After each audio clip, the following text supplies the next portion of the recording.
So, ito palabas na sa kusina at pupunta na ako sa aking kwarto. Hindi pa nila binuksan yung ilaw. So, ito yung kwarto ko. Teka, wait lang. Ito na ang aking kwarto. Dinadala ko yung susi. Assalamualaikum. Ito ang aking mahiwagang kwarto. Gusot yung unan ko. Yan. So, ipasok natin yung susi at ilalak na natin sa loob. Ito yung blower ko para sa buhok ko tuwing naliligo ko. Ito yung marsala ko. Tapos ito yung upuan ko pag nagpapahinga ko, linalagay ko dito yung paa ko. So, ito po. Ayusin ko muna yung ito po yung yan, labhan. Yan po. Ito po yung CR ko.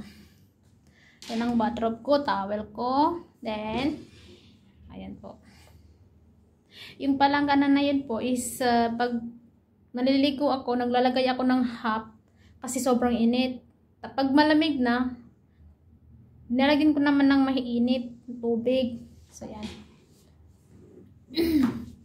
Ito po yung spray ko para sa buhok.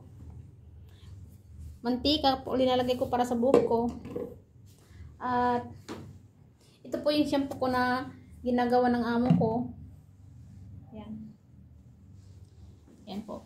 So, tapos na yung mga storage ko na dinalagay ko kung ano yung gamit na hindi ko kinakailangan araw-araw. Ito yung hindi ko nabubuksan yung loob kasi hindi pa natuklin na maayos yung mga gamit ko. Yan. Ito po yung mga books na Arabic books para sa anak ko. Binigay ng alaga ko para daw matuto sa Arabic. Ayan po. Ayan po. The Butterflies para sa bata. Para matuto yung The Lion and the Mouse. This one. And this ABCD. Ang ibig sabihin ni alif bata sa ano yun? Ta'allam al-huruf al-arabiyya. Ayan, ta'allam al-huruf al-arabiyya. Ito naman is ta'allam al-rakam. Wahad, ithnain, talata. So, wahad, ithnain, talata, arba'a. So, yan po. Magpapahinga na po ako. Ay, bye-bye! Magpapahinga na ako. So, magpalit na ako ng damit. Bye-bye! Papalit.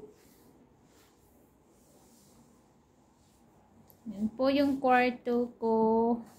Never mind yung kurtina ko. Linagyan ko ng pink.